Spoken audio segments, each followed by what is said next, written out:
자, 물질의 특성이 어떤 내용인지 볼게요. 여러분들이 보시는 것처럼 지구상에 있는 모든 물질, 자, 이 물질의 분류를 하는 겁니다. 자, 물질의 분류는 중학교 1학년 때도 분류 나오고 2학년 때도 나오고 3학년 때도 나와요. 자, 물질을 분류할 때 눈높이를 한 칸씩 높여가면서 나오는 거예요. 중학교 1학년 때는 상태에 따라서 물질을 나누죠. 고체, 액체, 기체. 그래서 고체는 어떤 특징, 액체는 어떤 특징, 기체는 어떤 특징을 가지고 있는지 설명하는 겁니다. 그래서 중학교 1학년 눈높이에서는 물질의 상태에 따른 물질의 분류를 한 거예요. 그렇죠? 분류 기준이 상태입니다.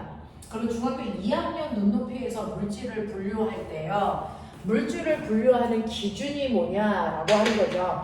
이렇게 물질을 분류하는데 물질은 뭘로 분류해? 라고 하면 물질이 담겨져 있는 공간이 있겠죠. 이 공간 안에 한 종류의 물질만 들어있어? 아니면 이 공간 안에 여러 종류의 물질이 같이 들어있어? 이렇게 나눌 수 있잖아요. 그쵸? 이렇게 한 공간 안에 한 종류의 물질만 들어있어. 그게 물이든 또는 이산화탄소든 상관없어요.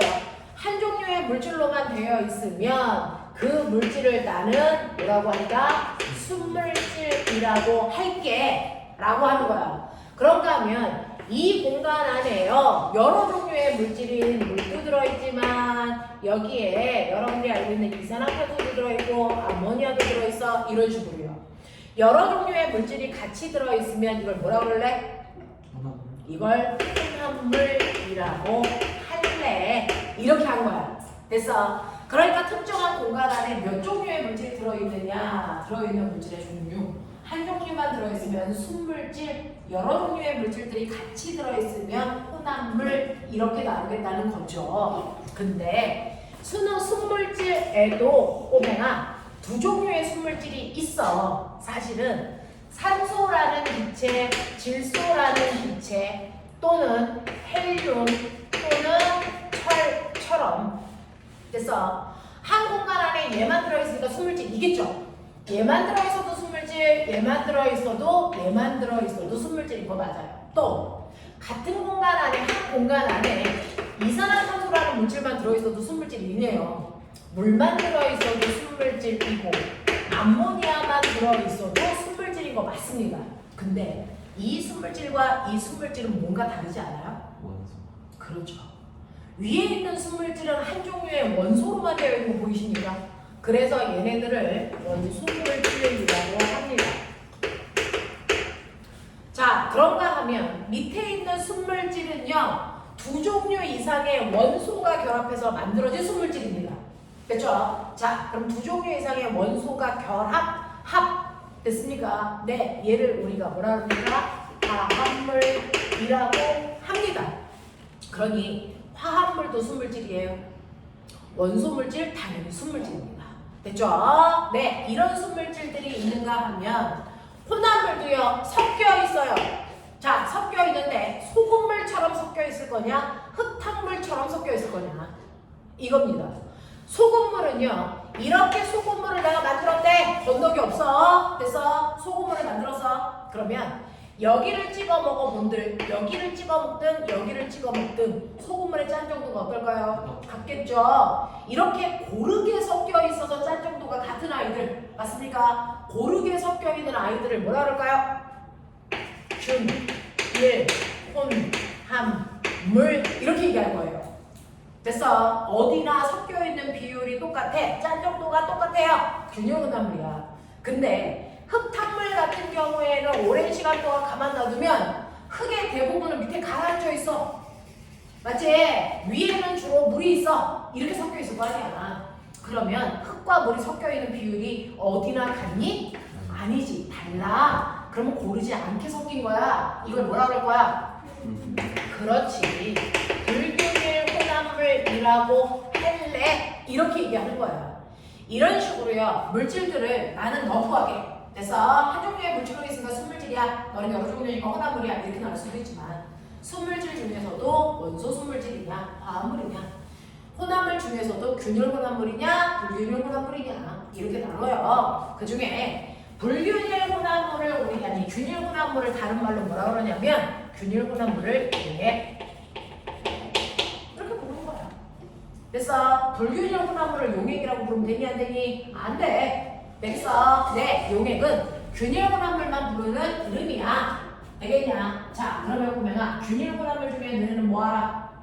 고르게 섞여있는 균일 혼합물 중에 설탕물, 소금물 알죠? 그거 원래 이름 뭐야?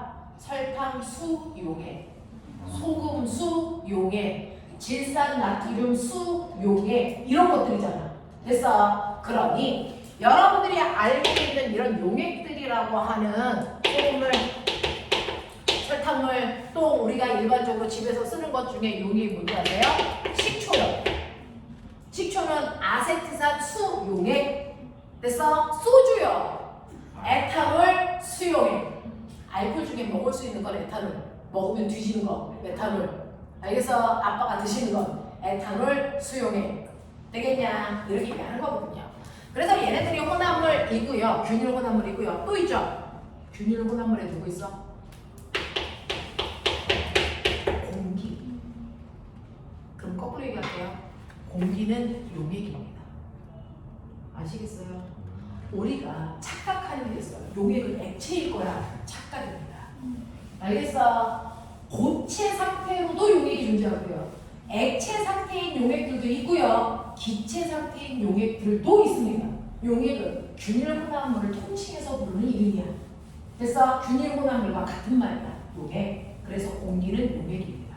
균일하다는 기준이 균일하다는 기준은요. 어느 부위를 따르든지 어느 부위를 뽑든지 여기에서 질소와 산소가 차지하는 비율이 8대2야. 여기도 8대2야. 여기도 8대1이야. 이렇게요. 됐죠? 네. 이런 식으로요. 공기도 용액이다. 균일 혼합물이다. 또 있어요. 선생님이 끼고 있는 이거요. 이거요. 이거 순금일까요? 순금이면 걔는 원소 물질이죠. 근데 얘는 순금은 이렇게 힘을 주면 찌그러져서 장식용으로 잘 안 써요. 그래서 일반적으로는 합금을 쓰죠. 금에다가 금이 가지고 있는 단점을 보완하기 위해서 다른 금속들을 섞은 거예요. 그래서 우리 이걸 14K, 18K 이렇게 부르잖아요. 라고 하는 얘는 그래서 금과 다른 금속을 고르게 섞어놓은 겁니다. 그걸 우리 뭐라 그럽니까? 이걸 합금이라고 부르죠. 그걸 여러분은 14K, 18K라고 부르는 뿐입니다. 그죠? 그래서 얘는 고체 상태의 용액, 얘는 기체 상태의 용액, 얘네들은 액체 상태의 용액. 됐어? 이런 겁니다.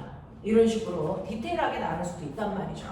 자, 그러면 이런 식으로 지구상에는요, 순물질도 있고, 혼합물도 있고, 그래. 그러면 이제 나 첫 번째, 물질들을 이렇게 부르면 되는구나. 그 중에서 순물질 중에서 얘 누구야? 나는 순물질이네. 그러면 순물질 중에서 얘가 소금이야? 설탕이야? 아니면 수소야? 산소야? 구분하고 싶잖아. 어떻게 해? 어떻게 해? 구분은 돼? 모든 순물질은 구별할 수 있습니다. 그러니 소금이야 설탕이야 나는 거잖아요. 구분이 안 되면 난 수금인 거예요. 맞죠? 자, 이런 식으로요. 저는 이렇게 물질을 순물질과 혼합물로 나누는데 그러면 순물질 중에서 누가 산소고 질소고 헬륨인지 구별이 됩니까? 다 됩니다.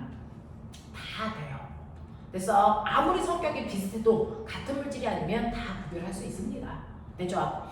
자, 그래서 첫 번째는요. 나는 어떤 물질을 구별하고 싶어요. 순물질을. 방법. 여기에는요. 너네 지금 여기에 5명 앉아 있어요. 그러면 그 5명을 한 명 한 명 우리가 구별할 수 있니 없니? 있죠. 그러니까 누가 지원이야? 됐어? 네. 누가 민성이야? 다 구분한단 말이죠. 뭐고요? 그거죠. 또요. DNA요. 지문이요. 알겠습니까? 그 다음에 여러분들 목소리, 음색이요. 이런 것들이잖아. 자, 이런 식으로요. 여러분들도 사람들조차도 한 명 한 명 다 구분합니다. 물질도 그렇습니다. 알겠어?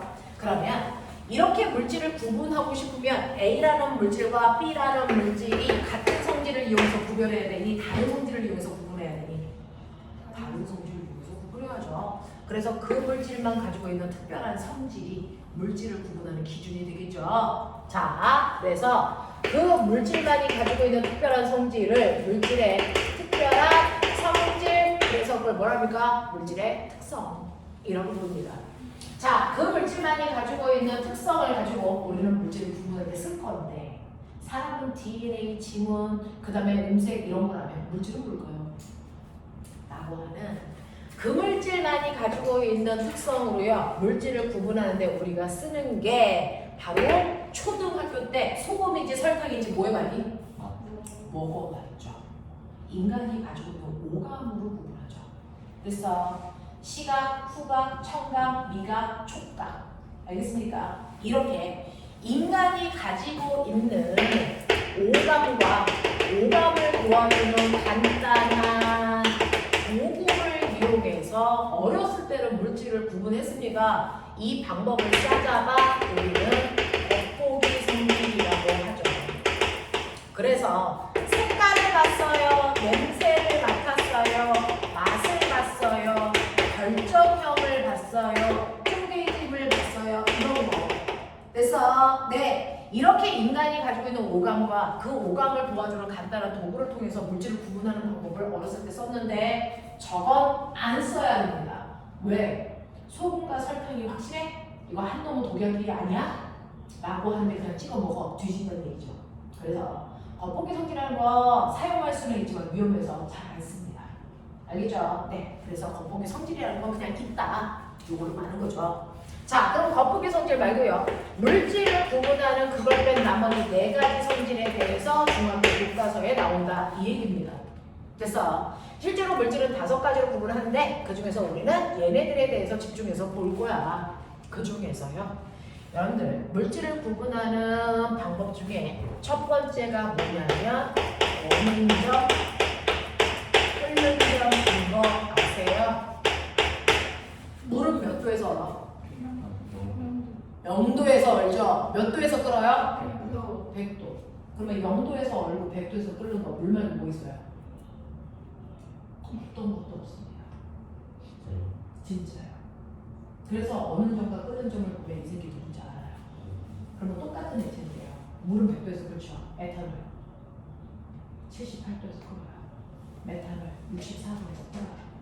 그래서 이렇게 물질마다 끓기 시작하는 온도가 다 다릅니다. 왜? 분자의 종류에 의해서 결정되는 거기 때문에 분자의 종류가 다르면 끓는 점, 어는 점이 다 제각각입니다. 그래서 그 온도만 정확하게 측정하실 수 있으면 이게 누군지 알 수 있습니다.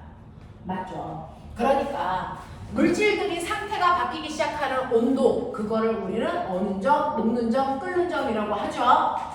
그러면 여기 어는 점이다, 끓는 점이다, 이거 녹는 점이겠다. 이거 쓰면 뒤진다. 왜요? 왜 녹는 점은 안 돼요? 네가 어느 점을 썼으니까. 이거 대신에 녹는 점을 썼으면 됐지. 그럼 2개 다 쓰면 안 돼요? 자, 안 돼요. 어느 점과 녹는 점은 이름만 다르지 같은 온도를 부르는 이름이잖아요. 그러니까 둘 중에 하나만 쓰는 거야. 무슨 말인지 알겠습니까? 물이 얼는 게 0도죠. 얼음이 녹는 게 몇 도입니까? 0도입니다, 이 새끼들아. 같은 온도라고 해요. 그걸 따로따로 써서 3개예요. 이렇게 하면 뒤진다고요. 알겠어? 네. 자, 그러면 어는 점과 녹는 점은 같은 거고 끓는 점. 이렇게 상태가 바뀌는 이 온도는 분자의 종류에 의해서 고유한 값으로 결정돼요. 그렇기 때문에 다 다릅니다. 같을 수 없습니다. 되겠죠? 그래서 물질을 구분하는 기준이 되고요. 또 있습니다. 뭐가 있는 줄 아세요? 밀도와 용해도라고 하는 거. 요 5가지로만 물질은 구별하고요. 그 중에서 중학교에서 저 4가지를 집중해서 배운다고요. 됐죠? 자, 저것들로 물질을 구별할 거예요 라는 얘기야. 자, 그러면 그 중에서요, 너는 아까 말씀드렸어요. 물은 몇 도에서 끓어? 100도에서 끓죠. 그러면 나 라면 하나 끓일 물 몇 도에서 끓어? 100도. 라면 10개 끓이면 몇 도에서 끓어? 그래도 100도. 근데 뭐가 달라? 100도까지 올라가는 시간만 다른 것 뿐이야. 물이 조금 있으면 빨리 100도까지 올라가서 끓어. 알겠어? 물이 많이 있으면 100도까지 올라가는데 오랜 시간이 걸리지만 똑같이 100도에서 끓어. 왜? 같은 물질이니까.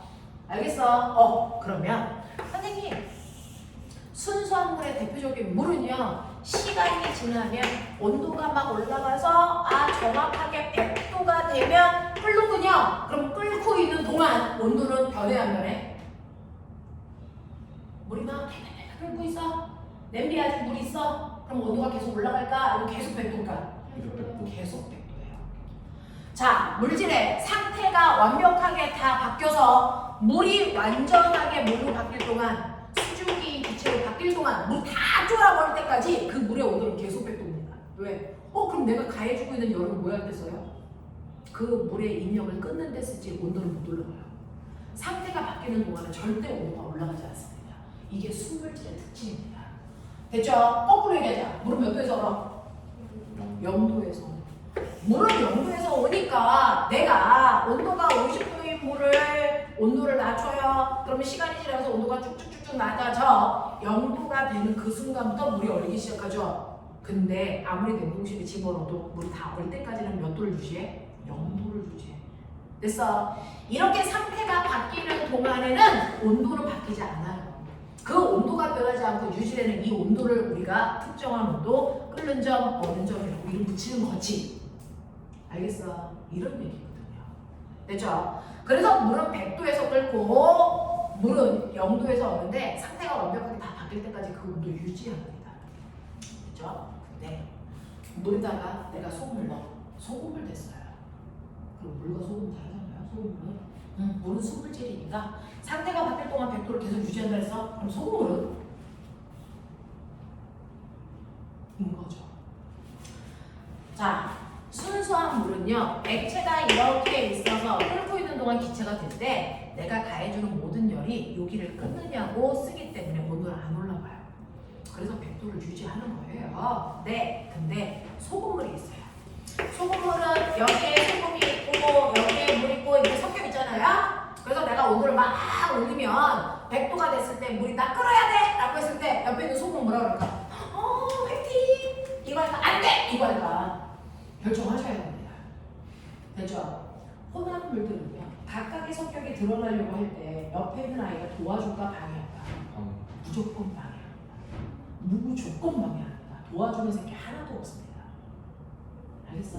그러니까 옆에 친구가 있으면 공부하는데 무조건 방해합니다. 그래서 친구가 없는 애들이 정규 1등 하는 겁니다. 자, 그러면 이렇게 옆에 있는 아이들은 무조건 물질의 특성이 드러나려고 할 때 방해밖에 못하거든요. 그럼 꼬맹아, 5% 소금물이 방해가 클까? 10% 소금물이 방해가 클까? 방해 정도도 달라요. 농도에 따라. 그러면 얘가 100도에서 나 끓을래? 그랬더니 얘가 안 돼! 그랬기 때문에 100도에서 끓을 수가 없어. 그럼 언제 끓어? 얘 방해를 끓을 수 있을 만큼의 힘을 더 받아야 돼. 그러면 적어도 소금물이 끓으려면 온도가 몇 도여야 될까? 100도보다 훨씬 높은 온도에 대해서만, 높은 온도가 돼야만 그때부터 끓기 시작해. 근데 신기하게 끓어. 얘 끓면서 온도가 올라가. 이게 5% 소금물이야. 이게 순수한 물인데 10%는 그렇죠. 훨씬 더 높은 온도에서 훨씬 더 경사가 급한 상태로 이렇게 끓어. 이게 10% 소금물이야. 되겠어? 네. 왜 원래 온도에서 못 끓어요? 방해받으니까.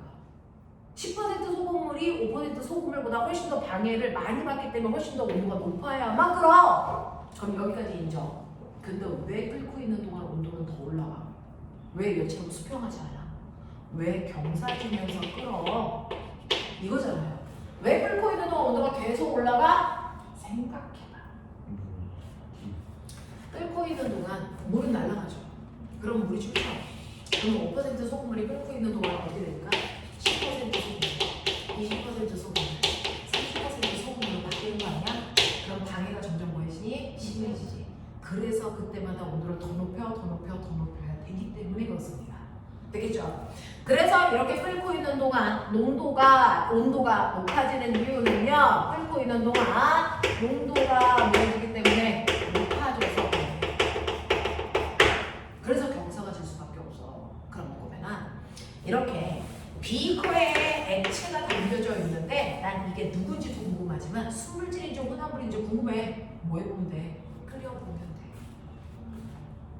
끓는 동안에 온도 변화를 끓고 있는 동안 온도가 일정해? 그 새끼 무조건 수분질이야. 근데 끓고 있는 동안 온도가 계속 올라가? 이 새끼 뭐란 얘기야? 혼합물이라는 얘기야. 알아들어? 이걸로 구분할 수 있어. 됐죠? 자, 얼려보면 어때? 물은 몇 도에서 얼어? 근데 소금물을 얼릴 거야. 그러면 온도를 막 낮춰서 0도가 돼서 물이 얼려 그래. 소금이 뭐 한다고? 방해한다고. 그러면 0도에서 얼을 수 있어? 그럼 어디서 얼을까? 0도보다 훨씬 낮은 온도까지 내려가요. 알겠어? 0도보다 훨씬 낮은 온도까지 내려와서 얼기 시작하면서 얘 또한 경사잖아. 이게 5% 소금물이 어느 모습이냐면 10% 소금물의 어느 모습은 이거보다 훨씬 더 낮은 온도에서 얼기 시작하면서 경사가 또 져. 왜 그래? 라고 하면 네. 바닷물이 얼어도 되게 빙한 거 아세요? 바닷물은 짜서 못 먹는데 빙하는 그냥 순수한 물이에요. 먹어도 돼요. 됐어. 그래서 남극이나 북극 가면 빙하 깨가지고 그걸로 라면 끓여 먹고 합니다. 되겠냐? 소금물이 어는데 왜 물만 얼어요? 네. 실제로 얼 때는요. 소금물 중에서 얼 때는 물만 얼고 이 안에 있었던 소금을 밖으로 나갑니다. 그러면 나머지 물은 소금의 양이 점점 보이지니 많아지죠. 그러니까 더 짜진다고요. 무슨 말인지 알아? 나머지 물들은 소금이 더 많아지기 때문에 더 짜져서 더 낮은 온도 내려가고요. 그래서 경사지는 이유는 다 똑같습니다. 점점 시간이 지날수록 농도가 늘기 때문에 진해지기 때문에 온도가 변화하면서 혼합물들은 얼거나 끓어요. 됐죠? 그럼 결론 수물질은 그 온도에서 상태 변화하지만 끓지만 혼합물은요 그 온도보다 훨씬 더 높은 온도에서 경사지면서 끓는구나. 어느 점 훨씬 더 낮은 온도에서 경사지면서 얼는구나. 어느 점과 같은 말 무슨 점? 녹는 점. 그러니까 혼합물은요 어느 점과 녹는 점에 둘 다 낮아지는 거예요. 그쵸? 끓는 점은 둘 다 뭐 해주는 거예요? 높아지는 겁니다. 혼합물. 알겠어? 네. 자, 이런 성질을 가지고 있습니다. 라는 거야. 그래서 수물질과 혼합물은요 끓여보거나 얼려보면 정확하게 구별할 수 있습니다.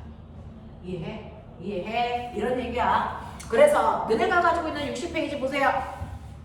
60페이지 보시면 첫 번째 순물질인데 순물질 중에서 한 종류의 원소로 되어 있는 순물질도 있고요. 두 종류 이상의 원소가 결합해서 만들어진 화합물도 있어 라고 하는 얘기가 첫 번째 표에 나와 있는 얘기예요.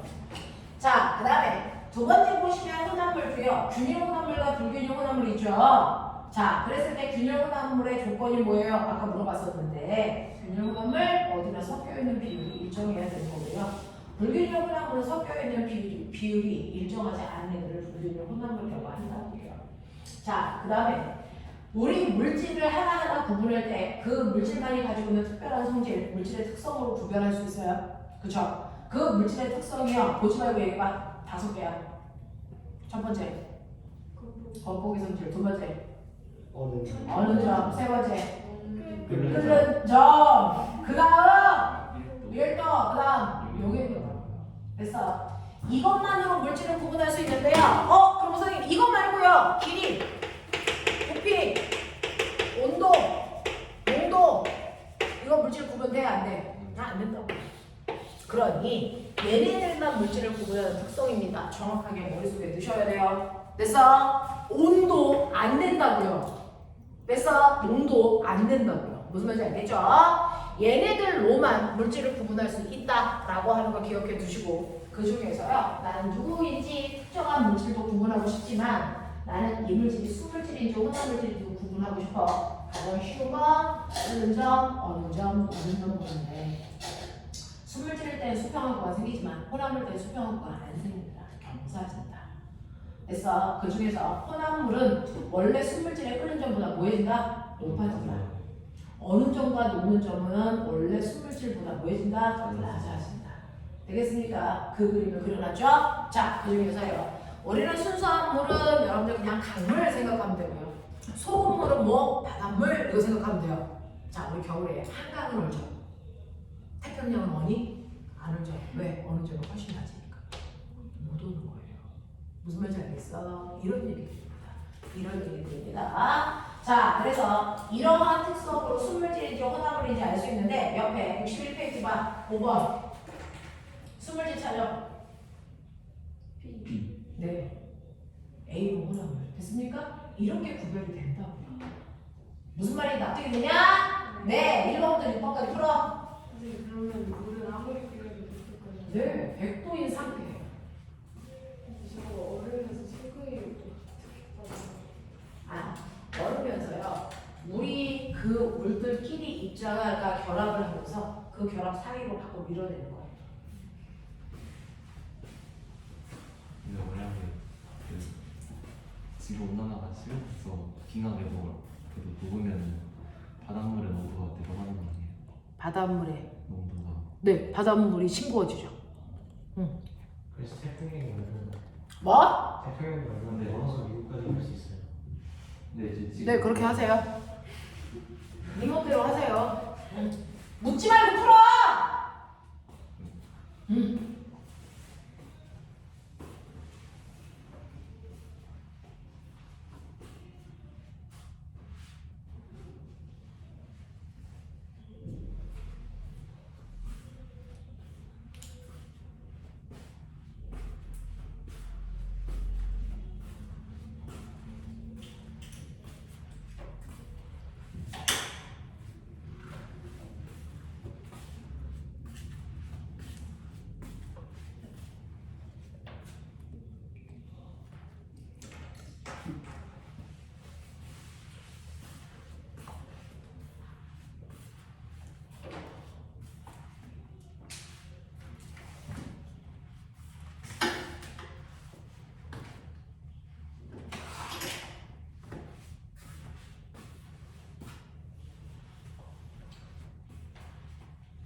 용밀도는 그 물질이 어디까지 오는 거 그거 따지는 맞아요. 녹는 양 그거 따지는 거예요.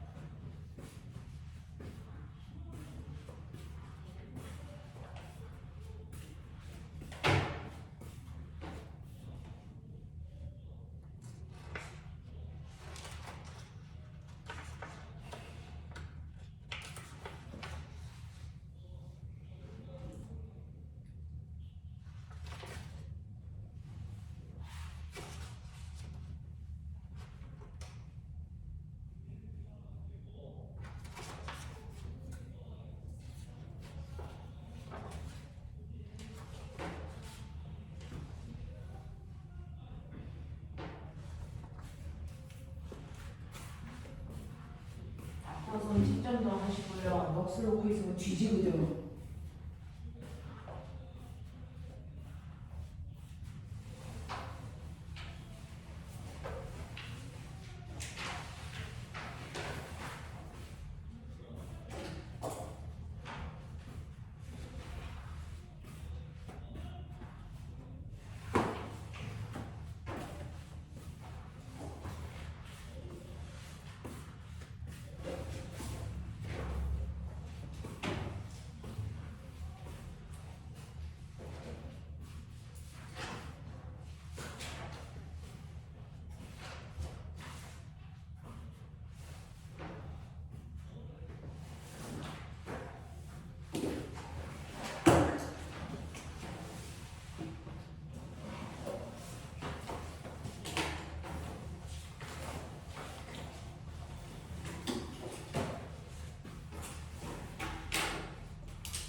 있을래?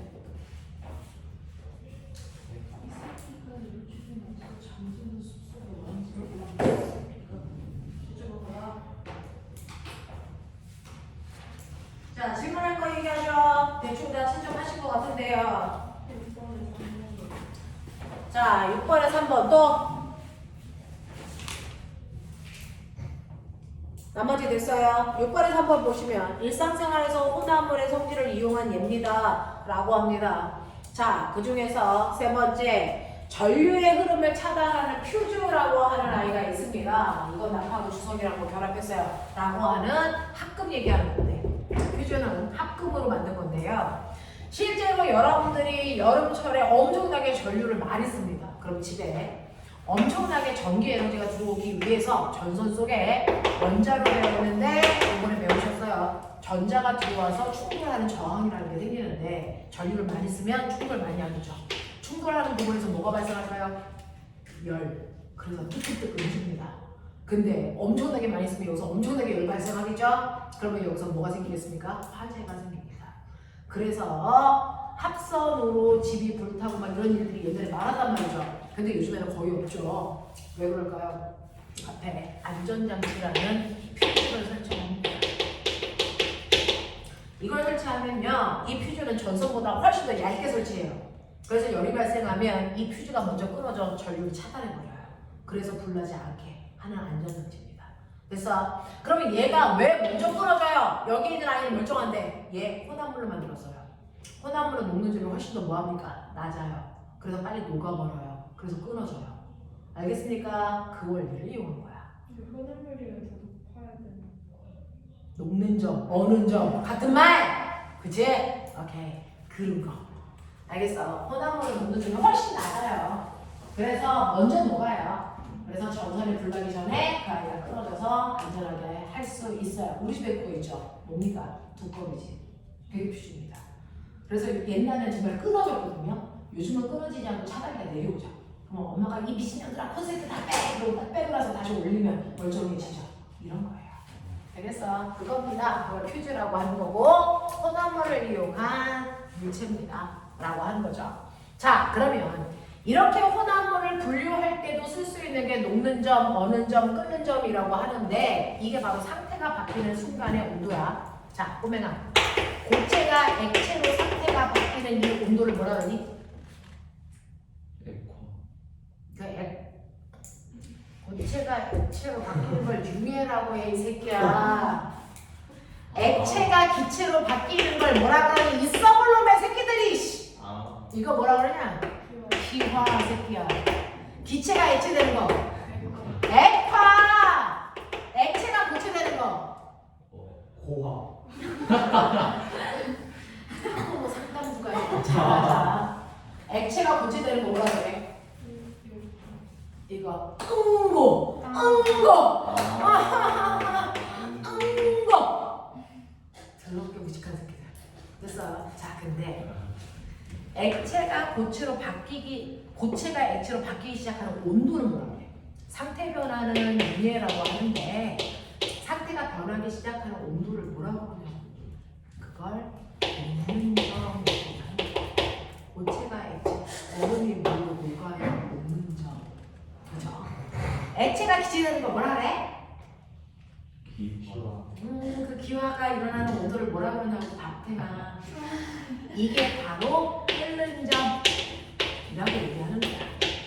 되겠어? 그럼 거꾸로. 기체가 액체되는 온도를 뭐라 그래? 똑같이 끓는 점이야. 왜? 온도가 같아요. 온도가 같아요. 똑같이 끓는 점이라고 합니다. 자, 액체가 고체되는 온도, 녹는 점과 같아요. 하지만 이름만 다르게 부르는데요. 얘 뭐라고 해요? 어는 점이라고. 그래서 온도 같습니다. 이름만 달라요. 얘는 온도 같아. 이름도 같게 부르는 거고. 무슨 말인지 알겠어? 이렇게 물질마다 상태가 변하기 시작하는 그 온도를 무슨 점 이렇게 불러요. 어는 점, 끓는 점, 됐어? 녹는 점 이렇게 부른단 말이야. 그게 상태 변화 중에 뭘 얘기하는지는 알아야죠. 나이 처먹어서 응고도 모르냐 이 새끼들아. 부끄럽다 이 새끼들아. 죽이고 아빠라는 수가 있어 이 새끼들아.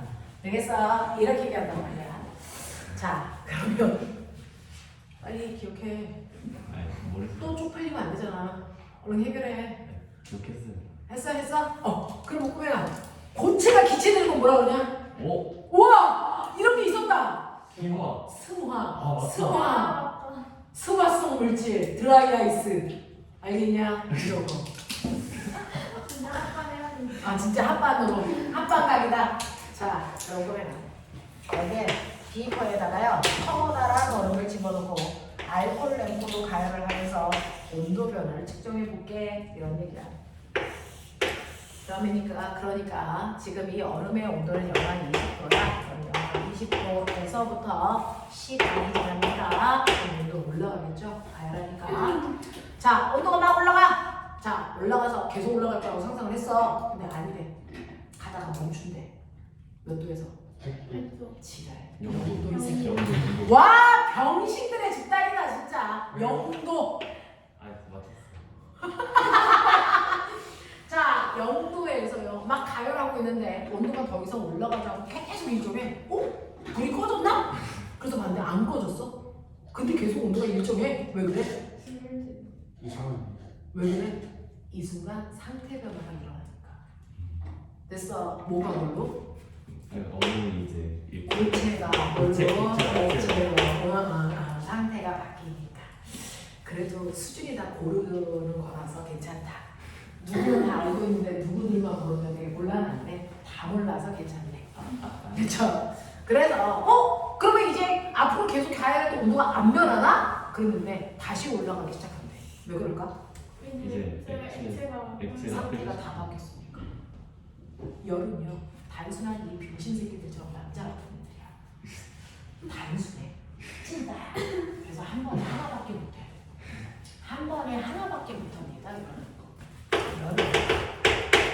온도만 상승시키거나 아니면 상태만 변화시키거나 둘 중에 하나야. 그러니까 여기까지는 온도를 높이고 있었어. 그럼 거꾸로 얘기해. 상태 바뀌었어? 안 바뀌었어? 안 바뀌었어요. 그랬다가 여기서부터는 뭐 해야 돼? 상태 변화 시켜야 돼. 근데 이거 단순해. 그러니까 온도를 높일 수 있어? 없어? 없어. 알겠냐? 네, 이런 새끼들이야. 열이 입에 한 개밖에 못해 한 번에. 알겠어? 그렇구나. 나랑 똑같구나. 그런 거죠. 그래서 상태가 다 바뀌었어. 그럼 이제 다시 뭐해? 온도 높여. 그 얘기야. 됐어? 네. 그럼 여기 무슨 상태 얘기? 액체만 있어. 이런 얘기야. 그랬다가 다시 온도가 뭐해져? 일정. 그래서 뭐가 하겠다. 상태 바뀌겠지? 뭐가 뭘로 바뀌어? 액체가 기체로. 액체가 기체로 상태가 바뀌어. 됐어? 그래서 그거 다 바뀌고 나면 다시 온도가 뭐하니? 올라가. 이런 얘기죠. 그럼 여기 무슨 상태야? 기체. 기체. 그럼 바보야. 여기 무슨 상태야? 고체. 고액, 액기, 기. 됐냐? 이거죠. 그래서 이렇게 온도가 여기까지 올라가. 그래서 여기까지는 가열 곡선. 됐어. 가열 곡선 구간에서 온도가 올라가다 일정하다 올라가다 일정하다 이렇게 되고요. 그 안에 상태가 이렇게 존재합니다. 온도가 변하는 구간은 무조건 상태 하나. 온도가 수평하는 구간은 무조건 상태 두 개. 알겠습니까? 이렇게 된다고요. 자, 그러면 이제 거꾸로 불 거. 됐어. 네. 그래놓고 얼음통에 집어넣어. 그럼 거꾸로 온도가 내려가겠죠. 어떻게 될까요? 온도 내려갑니다. 내려가. 다시 어디서? 같은 곳에서. 알겠습니까? 네. 그리고 다시 내려가. 멈춰. 어디? 같은 곳에서. 그러다가 다시 내려가. 알겠어? 이렇게 된다고요. 그러면 이건 무슨 곡선? 안 물어보게. 내가 곡선. 알겠냐? 가열 곡선 내가 곡선 구간이야. 자, 그러면 보면 여기 무슨 상태야? 기체. 이거. 액기. 여기 네. 여기 네. 에코 여기 고 납득. 오케이. 자, 그러면 이제 해보자. 바보들의 집단. 상태 변화. 고체에서 액체. 로 바뀌는 상태 변화 뭐라 그러냐고.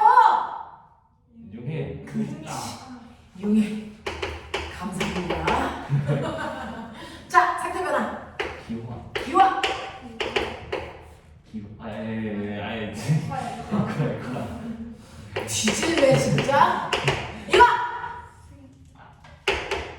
응고. 응고. 우와 해냈다. 이거죠. 자 그랬을 때 보면 봐봐. 고체가 액체로 바뀌면 됐어. 네, 이 구간의 온도를 뭐라고 한다고? 영도. 근데 왜? 그 구간의 온도를 뭐라고 불러? 이름이 있어. 이걸 뭐라 그러니? 녹는점. 녹는점. 얼음이 물을 녹고 있잖아요. 녹는점. 알겠습니까? 자, 이 구간의 온도를 뭐라 그럽니까? 어는점. 지나가고 앉아있다 병신아. 핵기. 뭐라 그러냐? 끓는 점. 끓는점. 와! 이거 총리들도 하는데. 아니 머릿속에서 끓는 점 하다 보니까 어는점. 이거 뭐라고? 이 또한 끓는 점. 온도. 액체가 기체되던 기체가 액체되던 같은 물질이면 온도 같아야 돼. 알겠어? 그래서 이 정도 같아. 이거 무슨 점? 어는점. 그렇지. 근데 얘는 반드시 온도가 누구랑 같아야 돼? 녹는 점이랑 같아야 돼. 알겠어? 이렇게. 답득해? 이제 오케이. 제발. 기억해주길 바래. 됐죠? 자, 이런 식으로 되는데 이때 끓는 점과 녹는 점의 온도가 물질마다 다 달라. 0도에서 녹고 100도에서 끓는 건 물밖에 없어. 알겠니? 네. 그래서 이 온도를 보면 그 물질이 누군지 구별할 수 있습니다. 라고 하는 거죠. 왜? 분자들마다 서로를 당기는 인력의 세기가 달라. 그게 다 달라. 그래서 입자들끼리 자기들끼리 잡아당기는 인력이 달라요. 그래서 선생님이요, 나하고 얘하고 입자가 서로 잡아당기는 힘이 달라. 그래서 잡아당겼어. 근데 살짝 약하게 잡아당겼어. 조금만 힘을 줘도 뚝 끊어지죠. 상태 변화해요. 그쵸? 근데 인력이 세! 그리고 그때 엄청나게 센 힘을 줘야만 끊어진단 말이야. 그 센 힘과 약한 힘이 온도야. 인력이 약한 애들은 조금만 열을 줘도 잘 끊어져서 상태가 쉽게 바뀌어. 근데 인력이 센 애들은 엄청나게 센 힘을 줘야만 됐어. 상태가 바뀌어. 이런 얘기야. 그래서 물질마다 녹는 점과 끓는 점은 입자 사이의 인력의 세기에 의해 결정되는데 그 인력의 세기는 어떤 분자냐에 의해서 다 달라. 그러니까 녹는 점과 끓는 점이 다 다를 수밖에 없어. 납득해? 네. 이런 얘기야. 이런 얘기야. 자, 그렇다면 보면아 똑같은 액체 중에서 물은 100도에서 끓어. 에탄올은 78도에서 끓어. 메탄올은 63도에서 끓어. 어떤 입자의 인력이 제일 세다는 얘기냐? 물. 그런 얘기야. 알아듣겠어? 그래서 녹는 점, 끓는 점은 입자 사이 인력의 세기를 나타내는 숫자야. 되겠죠? 네. 이렇게 된다라고 하는 거 기억을 좀 해봐 두시면 되는데 선생님 순수한 물은 100도에서 끓고요. 끓고 있는 동안 수평해야 된다고 아까 선생님이 얘기하셨어요. 자, 근데 우리 집은요. 라면 하나 끓일 물은 1분 만에 끓었어요. 라면 10개 끓일 물을 끓이는데 10분 걸렸어요. 뭔가 다르지 않아요? 뭐가 다를까요? 불의 세기. 라면 하나 끓일 물은 1분 만에 끓어요. 몇 도예요? 몇 도일까요? 100도예요. 물이니까. 라면 10개 끓일 물을 끓였는데 10분 걸렸어요. 자, 끓고 있을 때 몇 도일까요? 똑같이 100도입니다. 근데 차이점은 뭘까요? 네, 끓는데 걸리는 시간이 다른 것 뿐이지 끓는 점도가 돼요. 그러니 물질의 양이 달라요. 같은 물질이면 물질이 끓을 때 100도까지 올라가서 수평을 이루면서 끓겠죠? 네. 근데 어떤 물질을 끓였더니요 얘가 온도가 이렇게 올라가서 끓었습니다. A 물질과 B 물질은 같은 물질, 다른 물질? 같은 물질, 반드시 같은 물질. 왜? 끓는 온도가 100도로 같잖아요. 근데 뭐가 달라요? 얘는 100도까지 올라가는데 1분, 얘는 100도까지 올라가는데 몇 분? 10분이라고 하는 시간이 다른 것 뿐이야. 자, 시간이 다른 이유는 물의 양이 다를 뿐이죠. 되겠어? 네. 양에 따라 100도까지 올라가는데 걸리는 시간만 다를 뿐 끓는 점이 변할 수는 없어. 왜? 같은 물질이니까. 알겠습니까? 근데 어떤 애 새끼는 이렇게 끓는데 C 얘는 누구야? 적어도 A, B와 다른 물질이야. 아시겠어요? 이렇게 판단하는 거야. 그래서 이렇게 녹는 점과 끓는 점 그 각각의 온도가 같으면 무조건 같은 물질이다. 그 온도까지 올라가는데 시간은 양에 따라 달라지고 불의 세기에 따라 달라지는 거다. 무슨 말인지 알겠어? 이것뿐이죠. 그래서 A라는 물질과 B라는 물질이 같은 물질이라는 거 판단할 수 있어야 된다. 적어도 C는 얘네들과 같은 물질이 아니라는 걸 얘기할 수 있어야 된다. 라고 하는 거죠. 그러면 끓는 점이나 어는 점은 물질의 양에 따라 바뀌지 않네? 안 바뀌어. 불꽃의 세기에 따라 바뀌지 않네? 안 바뀌어. 됐어? 네. 그러면 절대로 물을 언제나 100도에서 끓여요? 아니. 물은 원래 100도에서 끓는다 그러죠. 그럼 물의 끓는 점을 변화시킬 수 있는 방법은 하나도 없어요? 있어. 그걸 엄마가 부엌에서 쓰고 계셔. 뭘까? 냄비. 압력밥솥. 어. 압력밥솥이야. 압력을. 그래서 압력밥솥으로 전기 압력밥솥으로 밥을 하면 냄비밥보다 훨씬 더 맛있대요. 왜? 압력을 가해서 끓는 점을 높여버리는 거야. 해볼게요. 자, 이렇게요. 여러분들이 알고 있는 것처럼 물은요, 양이 많아도 100도에서 끓고 양이 적어도 100도에서 끓어. 그래서 절대 끓는 점을 변화시킬 수 없어 라는 거 머릿속에 집어넣으시면 돼요. 양이나 불꽃에 따라 끓는 점 바뀌는 거 아니야. 근데 이러한 끓는 점을 변화시킬 수 있는 방법 딱 하나 있어요. 뭐요? 압력이에요. 자, 지구에는 압력이 존재하냐 안 하니? 하죠. 공기의 압력. 거짓말. 기압. 기압. 대기압. 맞아요. 지구의 대기압 얼마입니까? 1기압이라고 하죠. 그러니 우리가 그동안 배웠던 거 있죠. 물은 몇 도에서 끓어요? 100도에서 끓어요? 조건이 있어요. 1기압에서는 그래요. 그래요. 알겠어? 에탄올은 78도에서 끓어요. 1기압에서만 그래요. 그러니 선생님이 지금 얘기한 건 다 1기압이라는 전제 조건 하에서 다 얘기한 것 뿐이야. 자, 실제로요. 어떤 일이 발생을 하냐면 이렇게 냄비에다가 됐어. 네, 물을 집어넣고요. 여기다가 쌀알갱이를 집어넣은 다음에 이걸 익혀서 먹는 게 밥이잖아요. 자, 그랬을 때 이렇게 냄비 뚜껑을 덮으면 냄비 뚜껑이 위로 올라가니? 안 올라가. 내려가니? 안 내려가. 왜? 위에서 누르니까 안에서 미는 힘의 크기가 똑같으니까 그래. 근데 위에서 누르는 힘이 바로 대기압 1기압. 그러면 안에서 미는 힘도 똑같이 공기 들어갔으니까 얼마야? 1기압이야. 2, 3배야. 맞아? 불가해. 그러면 물이 막 100도에 올라가서 끓기 시작하지? 그러면 여기에 수증기가 점점 더 들어가지? 그러면 냄비 안에 기체의 양이 뭐해지니? 많아지지? 그러면 기체들이 밖으로 미는 힘이 뭐해지겠니? 세지지? 그러니까 냄비 뚜껑이 들썩들썩하는 겁니다. 그 들썩들썩하면서 공기가 많은 양이 밖으로 나와 다시 밀리야. 그럼 뚜껑 덮여. 그리고 또 수증기 생기면 공기 많아지네? 또 냄비 뚜껑 들썩이면서 나와. 다시 밀리야. 그래서 일기압을 유지하면서 끓고 있는 거야, 냄비가.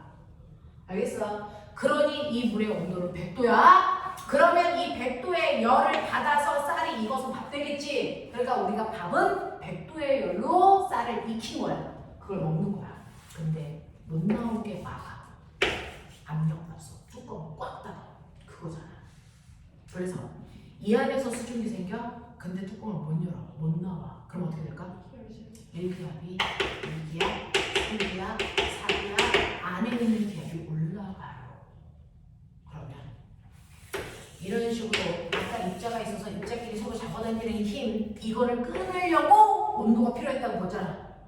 그래서 물이라고 하는 건 이걸 끊으려면 100도 열이 필요하잖아. 근데 밖에서 기체들이 점점 많이 생겨가지고요. 그래서 기체들이 뚜껑도 밀지만 얘네들 뭐합니까? 눌러버려. 안 눌러지잖아. 그러면 얘네들을 공기들이 이렇게 눌러버리면 그래서 이 인력이 더 세질까 약해질까? 더 뭐 해줄까? 세져. 미니까. 그럼 이거 잘 끊어져 안 끊어져? 안 끊어져. 그러니까 이거를 끊으려면 적어도 온도를 100도보다 뭐 해야 돼? 높아져야 돼. 이 얘기야. 그러니까 과정을 이해해. 암기하고 싶지 않으면. 알겠어? 그래서 압력이요. 1기압보다 높아지면 끓는 점은 반드시 보여준다? 높아진다. 못 끌어지게 계속 누르고 있기 때문이야. 맞아. 1기압. 그래서 압력밥솥은 이 안에 압력을 높여버려. 그럼 물이 100도에서 못 끓어. 그럼 몇 도에서 끓까? 100도가 아니고요. 얘가 기압이 높아지면 120도, 130도까지 온도가 올라간대요. 그러면 130도까지 올라간다고 치자. 그러면 이 쌀을 130도의 열을 줘. 그래서 익히는 거야. 그럼 100도의 열에서 익은 것보다 130도의 열을 주면 더 잘 익겠지. 그래서 맛있는 거 만드는 거야. 그게 압력밥솥의 원리야. 알겠어? 이렇게 되는 거라고. 그래서 압력밥솥으로 밥을 하면 훨씬 더 맛있어요. 왜? 더 잘 익으니까. 무슨 말인지 알겠니? 저 거꾸로 봐봐. 압력을 낮춰봐. 어떻게 되니? 끓는 점 나가죠. 그렇죠. 그럼 쌀이 덜 익어. 그럼 밥이 덜 익은 밥이 되죠. 맛있을까? 아니죠. 어디 가면 저런 일이 일어날까? 산 위로 올라가세요. 산 위로 올라가면 지표면에서는 지구에 있는 공기들이 누르는 힘 1기압을 받는데 산 꼭대기로 올라가면 됐어. 네, 공기가 누르는 양이 2밖에 안 돼요. 기압이 낮아진단 말이죠. 그죠? 그래서 산 꼭대기에 올라가면 1기압이 아니고 0.7기압 이렇게 뚝뚝 떨어져요. 됐어? 네. 자, 그러면 누르는 힘이 약해지니까 얘와 얘 사이가 멀어져요. 그래서 인력이 약해집니다. 그러니까 조금만 열어줘도 훅 끊어버려요. 무슨 말인지 알겠어? 이 얘기거든요. 이 얘기거든요. 그래서 기압이 낮아지면 끓는 점이 낮아져서 밥이 서 있게 되는 겁니다. 이해해? 이해해? 그럼 산에 올라갔는데 밥 서리고 먹기 싫어? 그럼 어떻게 하면 돼? 위에 그런 냄비 위에 돌을 올려놓으면 됐죠? 기체들이 못 빠져나오니까 기압이 높아져요. 이렇게 되는 거죠. 그래서 밥을 해먹는단 말이야. 근데 요즘에는 산에서 밥 해먹으면 경찰 아저씨한테 철컹철컹한다. 자, 그래서 이 실험을 이렇게 할 수 있어요. 기압이 낮아지면 끓는 양이 낮아집니다. 이거 실험을 어떻게 할 수 있냐면 둥근 바닥 플라스크 안에다가 물을 집어넣고 가열을 해요. 그러면 몇 도에서 물이 끓어? 100도가 돼서 이게 막 됐어. 이때 불을 꺼. 가만 놔둬. 온도가 뭐 할까? 낮아지겠지. 그래서 온도가 낮아져 한 80도의 뜨거운 물인 상태로 됐어. 얘를 뒤집어. 뜨겁긴 하지만 끓지는 않고 있잖아. 네. 그럼 뒤집으니까 80도의 물 여기 있겠지? 여기 뭐 있어?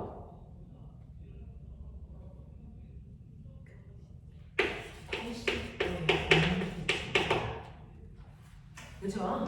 80대 공기죠. 자, 이제부터 얘를 끓일 수 있는 방법. 열가하지 않고 다시 막 끓게 해봐.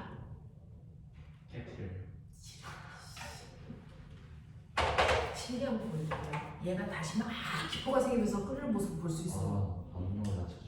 어떻게 하면 되는지 아세요? 위에서 확 찬물, 위에서 갑자기 찬물을 확 뿌리면 찬물을 직접적으로 받는 게 누군지 아세요? 공기. 그러면 공기가 순식간에 온도가 보이지니 낮아져요. 그러면 공기의 온도가 낮아지는 순간 공기가 막 이렇게 움직이다가 천천히 움직여. 그러면 공기가 물을 누르는 힘이 뭐해질까? 약해집니다. 그래서 순식간에 이 안이 적기압으로 바뀌어요. 압력이 낮아져요. 알겠어? 압력이 낮아지니까 끓는 점이 뭐해질까요? 따라서 낮아지죠. 압력이 낮아지면 끓는 점이 낮아집니다. 그러니 100도가 아니라 몇 도? 80도에서도 물이 다시 바글바글 끓기 시작해요. 알겠어요? 이 상태입니다. 괜찮죠? 됐죠? 네. 압력이 높아지면 끓는 점? 압력이 높아져. 끓는 점? 높아져! 압력하고 끓는 점은 같아. 압력이 낮아지면 끓는 점 낮아져. 알겠어? 이 얘기야. 납득하냐? 오케이. 못 알아듣으면 뒤진다. 넘겨. 자, 너네가 가지고 있는 책에 62페이지 설명한 거야. 알겠냐? 자, 64페이지 풀어. 자, 63페이지 중에 11번이 풀리나 봐. 빨리 풀어.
응? 사람이랑 기압이 낮아지는 거죠. 네.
했어? 네.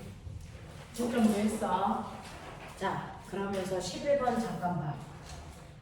보면 온도를 점점 높이면 맨 처음에 고체였던 물질이 뭐가 돼? 온도를 점점 높이면 고체가 뭐로 되니? 액체가 되고 액체가 뭐가 되니? 기체가 되지. 그 중에서 고체가 액체로 상태가 바뀌기 시작하는 이 온도를 뭐라 그러고? 어느 좀 어는 점 또는 녹는 점. 맞아요. 그 다음에 액체가 기체로 바뀌는 이 온도를 뭐라 그러고요? 끓는 점. 이렇게 되죠.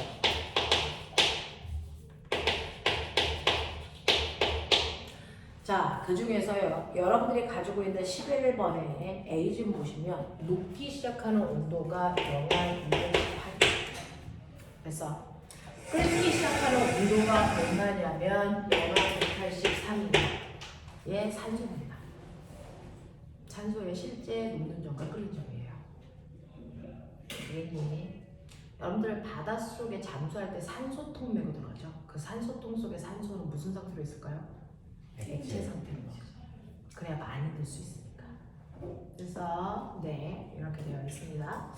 자, 그러면 이 산소를 내가 몇 도로 가지고 가면 기체일까, 액체일까, 고체일까? 그러겠죠.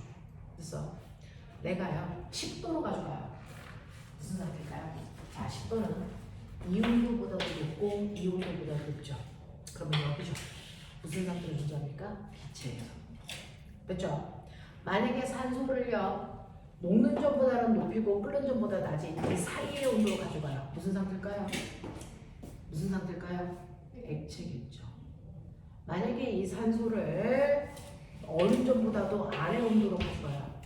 무슨 상태로 존재할까요? 고체입니다.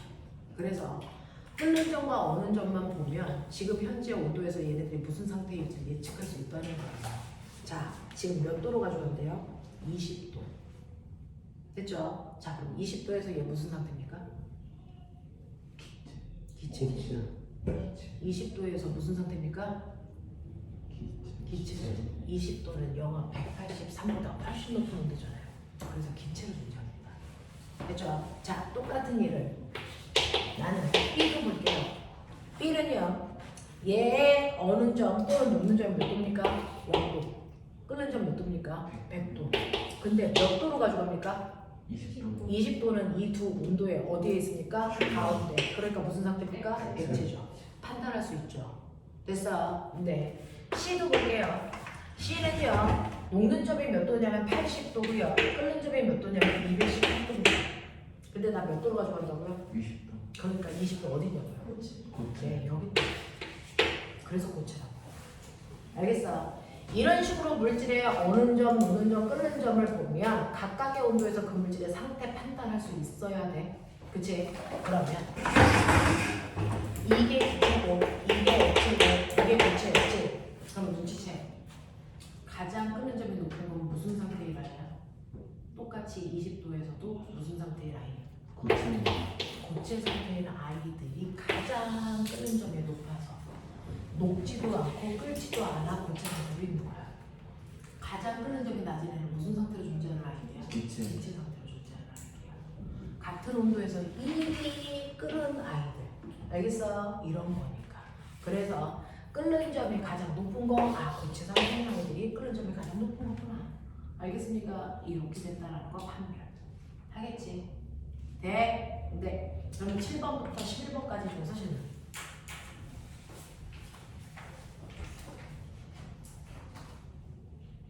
없어? 할만해? 오케이. 그럼 보죠. 뒤에 있는 문제 숙제로 싹 다 해오십시오. 자, 이제 선생님하고 마지막 밀도만 하면 집에 보내드립니다.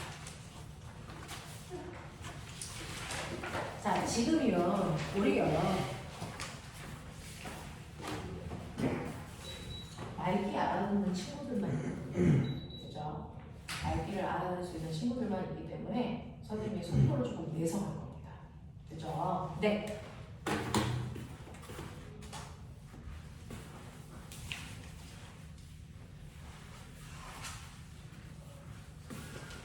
그래서 사실은 여러분들 잘 몰랐지만 여러분들 시간이 되게 한정되어 있는 시간에 공부를 하는 거기 때문에 그 시간 내에 많은 걸 주입할 수 있는 사람들은 많이 배워가시면 되고요. 그렇지 않은 사람들은 자기 속도에 맞춰서 천천히 하셔야 되는데 조금 더 높은 곳에 있는 학교를 가고 싶거나 더 좋은 성적을 받고 싶으면 같은 시간에 많이 할 수밖에 없어요. 한정되어 있기 때문에. 그래서 선생님은 우리 이제 수업했을 때 조금 이해하기 힘들어하는 사람들도 있고 그렇지 않은 사람들도 있는데 그래서 지금 선생님하고 수업하는 친구들은 그중 이해력이 제일 좋은 친구들만 남아있으니 속도를 조금 내서 갈 테니까 자 머리를 좀 돌려보세요. 자 오늘 하셔야 되는 물질의 특성. 자 보면 나봐. 모든 물질을 구별할 수 있다. 뭘 이용하면? 물질의 특성이 뭐냐? 특성이 몇 가지다? 5가지 불러라. 겉보기 성질, 어는 점, 끓는 점, 밀도, 용해도. 됐어? 이 5개 이용해서 공부합니다. 그 중에서 겉보기 성질은 여러분 안 하셔도 되고요. 끓는 점, 어는 점 했어요. 됐죠? 그러면 이제 밀도 합니다. 됐죠? 이런 순서입니다. 그래서 물질을 구분하는 방법 중에 4번째 밀도라고 하는 방법이 있어요. 밀도 느껴봐. 밀한 정도를 줄여서 하는 말이야. 밀도. 됐어? 자, 그럼 밀도가 뭔데? 라고 하면 밀도는 밀하다는 거 뭐야? 빽빽하다. 정확한 표현이야. 밀도가 뭡니까? 거기 안에 있는 입자들이 얼마나 빽빽하게 들어있느냐 이거죠. 그래서 빽빽한 정도야. 밀도는 빽빽한 정도를 표현하는 단어거든요. 그러면 선생님 똑같이 물인데 고체일 때도 있고 액체일 때도 있고 기체일 때도 있어요. 자, 철도요. 고체인 철이 있고 액체인 철이 있고 기체인 철이 있습니다. 태양에는 철이 기체 상태로 존재합니다. 알겠습니까? 네. 그래서 각각의 물질들이 고체, 액체, 기체로 존재하는데 고체는 입자들이 빽빽하게 규칙적으로 배열된 상태. 맞습니까? 액체는 똑같이 4개라도 약간 느슨하게 배열된 상태. 맞죠? 자, 기체는요. 가장 느슨하게 배열된 상태 아닙니까? 그러면 가장 밀도가 큰 건 뭡니까? 고체. 고체입니다. 같은 물질이라도 고체 상태의 밀도가 가장 큽니다. 그 다음 액체고 기체입니다. 그러니 물질마다 상태에 따라 밀도값은 다 다릅니다. 그러니 철이라는 아이가 있어. 철은 고체일 때 밀도가 20이라고 치자. 액체일 때는 5, 기체일 때는 3 이런 식입니다. 같은 물질이라고 무조건 밀도가 다 똑같지 않습니다. 상태에 따라 달라요. 왜? 빽빽한 정도가 다르니까. 됐죠? 일반적으로는 고체일 때 밀도가 제일 커야 되고요. 그 다음 액체고 기체여야 됩니다. 밀도가 크다는 얘기는 뭐 하다는 얘기야? 빽빽하다. 빽빽하다. 또 밀도는 빽빽한 정도를 표현하면서요. 밀도 때문에 나타나는 거. 밀도가 크면 가라앉습니다. 밀도가 작으면 뭐합니까? 떠요. 됐어. 그래서 밀도는 빽빽한 정도를 얘기하면서 또 밀도는 뜨고 가라앉는 성질을 결정합니다. 맞아. 밀도가 큰 애가 뭐 한다고요? 가라앉는다고요. 밀도가 작으면 뭐 한다고요? 뜬다고요. 그러면 지구에서 가라앉아 있는 게 뭡니까? 땅이죠. 고체잖아요. 떠 있는 게 뭡니까? 공기죠. 기체잖아요. 그 밀도 순서대로 배열되어 있어요. 지구도. 알겠어? 자, 그래서 밀도는 빽빽한 정도이면서 뜨고 가라앉는 성질을 결정합니다. 맞죠? 그러면 이러한 밀도가 얼마인지 어떻게 알아요? 이거 계산합니다. 측정하는 게 아니고 계산합니다. 됐어? 뭘로 계산합니까? 라고 하면 밀도를 계산하는 방법 외우셔야 되겠죠? 밀도는 부피분의 질량으로 계산한 값이야. 됐죠? 이때 기억해봐. 부피가 물질의 특성이니? 아니죠. 질량이 물질의 특성이니? 아니죠. 근데 부피분의 질량으로 계산한 밀도는 물질의 뭡니까? 특성입니다. 됐죠? 자, 그러면 이러한 밀도를 측정하기 위해서는 먼저 뭘 재야 되니? 부피 재야죠. 자, 부피를 재는 방법 여러분들 알아요? 자, 이렇게 규칙적인 모양을 가지고 있는 아이의 부피는 계산하면 되죠. 어떻게 합니까? 가로 곱하기 세로 곱하기 높이, 그래서 세변을 곱한 거니까 세제곱 센티미터가 부피 반이잖아. 근데 자, 모양이 규칙적이지 않고 모양이 불규칙한 돌 같은 아이들의 부피는 잴 수 없니? 잴 수 있어. 어떻게 됩니까? 아르키메데스. 유레카 새끼야. 그게 부피 잰 거잖아. 됐어. 뭡니까? 이렇게 녹음 실린더라고 하는 아이가 있어. 거기다 물 집어넣어. 그래서 그 물의 높이를 정확하게 읽어야 돼. 그러면 물의 높이를 정확하게 읽으려면 눈을 어디 써야 돼? 위, 아래, 그 높이. 그 높이에 정확하게 써야 물품을 제대로 읽어. 위에서 아래로 째려고 가면 돼. 알겠습니까? 그래서 눈금을 읽었습니다. 그랬더니 물높이가 10ml야. 알겠어? 뭐 이런 느낌. 그래서 내가 여기다가 돌을 집어넣으면 들어간 이 돌의 부피만큼 물이 뭐하니? 올라오죠. 됐어? 그래서 봤더니 이 아이가 15ml 이렇게 된다고요. 그러면 이 돌의 부피 얼마입니까? 그렇죠. 됐어. 그래서 우리는 모양이 규칙적인 물체의 부피를 수학 시간에 재십시오. 과학 시간에는 모양이 불규칙한 아이들의 부피를 잴 겁니다. 그러니 부피를 잴 때 필요한 거 눈금 실린더로 재시면 되고요. 단위는 밀리리터 씁니다. 맞아. 자, 그랬을 때 부피는요, 물질을 집어넣었을 때 올라온 물의 높이만큼이 부피야. 이래. 그래서 5ml네. 오케이. 됐죠? 그렇죠. 문제. 질량 모르죠? 질량 대리죠. 있잖아. 중1 때 배웠잖아. 중1은 안다는 걸로 할까? 질량 대리죠. 양팔저울. 이 새끼야. 양팔저울 또는 윗접시저울. 맞습니까? 네. 이 저울을 재요. 그래서 질량은 윗접시저울. 요걸로 재. 자, 윗접시 저울로 쟀더니요. 됐죠? 네. 1g짜리 추 2개 있어. 그리고 네. 100mg짜리 추 4개 올렸어. 그랬더니 수평이 됐어. 그러면 얘는 몇 g이야? 2,400ml. 몇 g이야? 2.4g. 네. 오메가 1g이 1000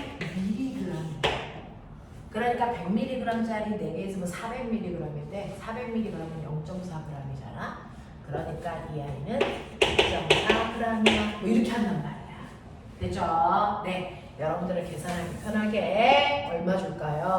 250g이야. 이렇게 줄까요? 됐죠? 이렇게 줄게요. 그러면 이 아이의 밀도 얼마입니까? 계산. 네. 이 아이의 밀도는 숫자는 숫자끼리 계산하시고요. 단위는 단위끼리 계산하십니다. 과학은 그렇습니다. 그래서 계산하시면 50 단위 불러 뭡니까? 그램 퍼 미리 리터 이게 밀도 단위입니다. 됐죠? 이게 어떤 물체의 밀도 값입니다. 됐죠? 근데 나 이 물체가 고체였어. 이거 액체로 바꿔. 상상해. 액체로 바꿔. 질량 얼마? 똑같죠. 왜? 아무리 상태가 바뀌어도 질량은 얼마인데? 아닙니다. 질량 부정치 250g. 자, 온도를 더 높여 기체로 만들 때 질량 얼마니? 질량 얼마니? 그대로 250g이다. 질량은 보존돼. 상태가 바뀌어도 납득하니? 오케이. 자, 부피는 어떻게 될까? 250g만큼 입자가 빽빽하게 모여 있었어. 그 입자가 차지하는 공간이 부피야. 요만큼이었어. 근데 액체가 돼 입자와 입자 사이의 거리가 멀어져.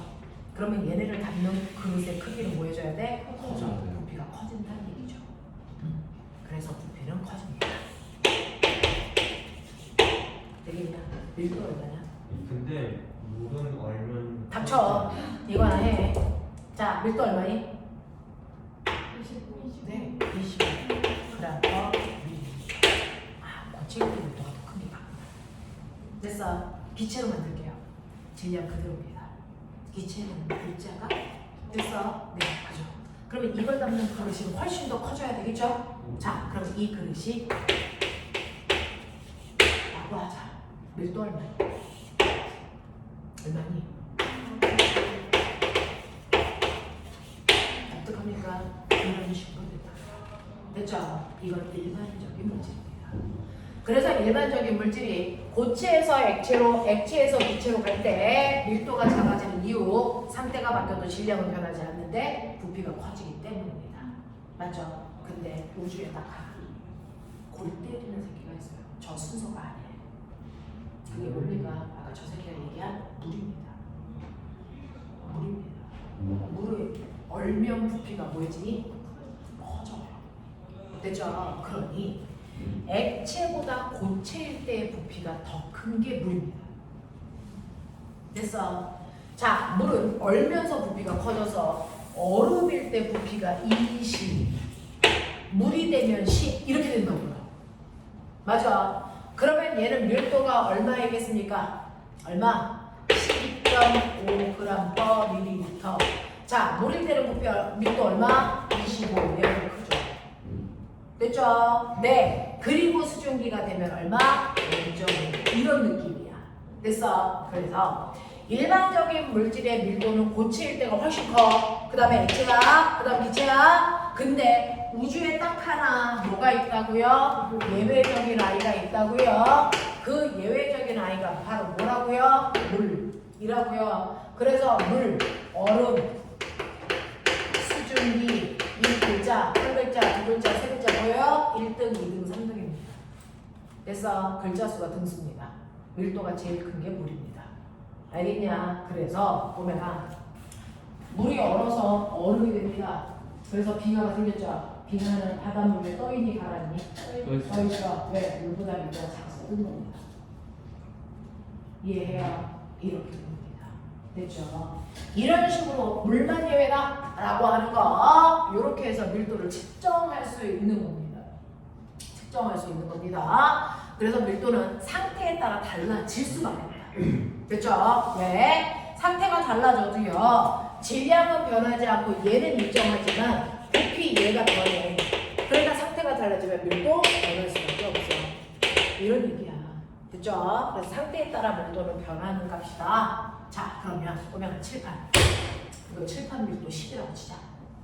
그럼 내가 손톱으로 이거 올려라.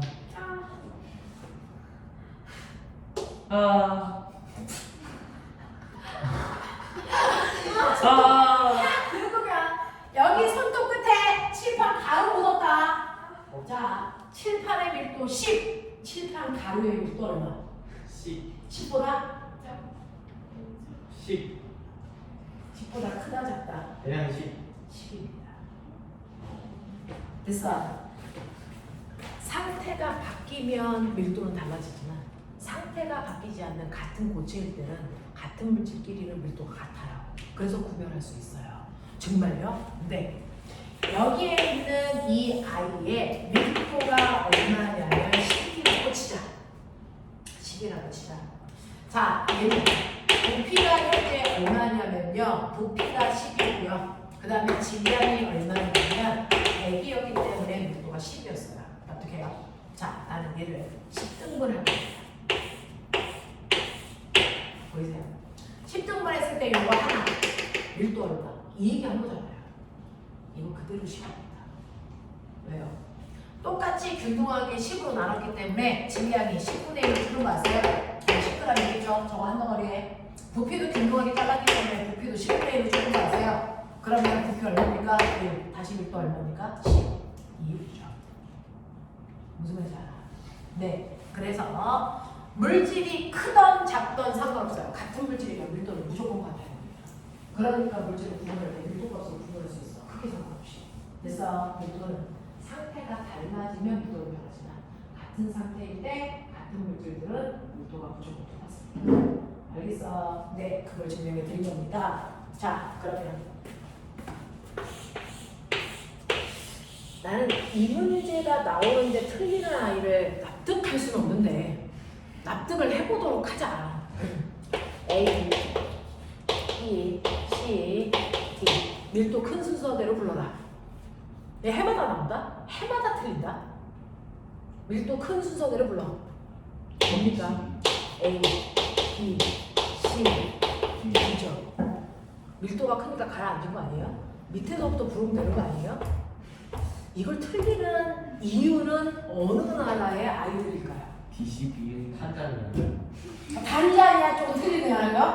탄자니아의 밀도는 다른 의미인가요? 너 탄자니아에서 살았던 애 블로그가 너 막 숲실에 뱉어라. 자, 해보자. 자, 68페이지. 내가 지금 했던 그 주옥 같은 밀도에 대한 얘기야. 됐죠? 네, 69페이지 문제 풀어.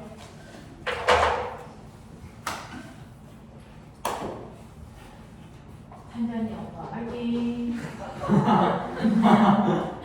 탄자니아 어디 있는지 확인해봐야지. 위치는 모르겠는데 탄자니아는 어디 있는 거야? 아프리카 쪽이야. 나야. 오빠 화이팅. 탄자니아가 아니든 뭘 거기서 여기까지 왔어? 틀릴 수 거기 있어. 있지. 탄자니아 애들은 틀릴 수 있지. 너 탄자니아에 멋진 오빠도 불러온다. 영양실조 올려서 도전. 닥치고 하자, 오빠.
입생 언니 알아듣겠습니까? 안 빠집니까?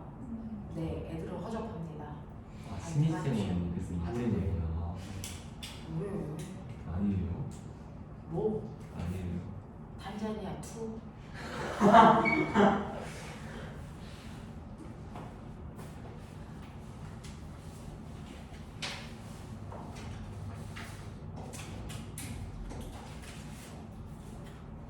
밀도는 압력 영향을 뭐예요? 밀도는요, 압력의 영향을 받는 건 기체일 때만 그래요. 그래서 온도와 압력에 따라서 밀도가 바뀌는 건 기체일 때. 그걸 빼고 나머지는 변하지 않고요. 고체 때 압력이 크면은 산자니아도 시작했다. 쭈그라들잖아요.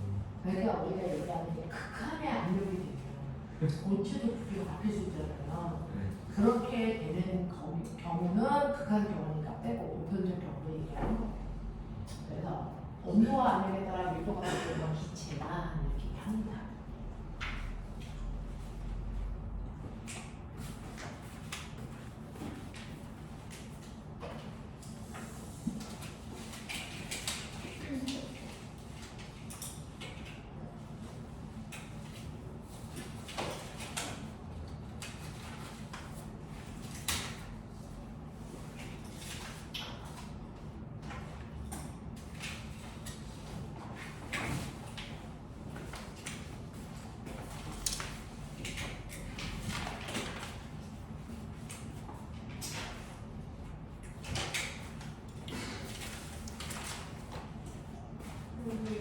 있는 점하고 없는 점은 똑같은 같은 거야. 똑같다고 생각하는 게 아니고 같은 거다.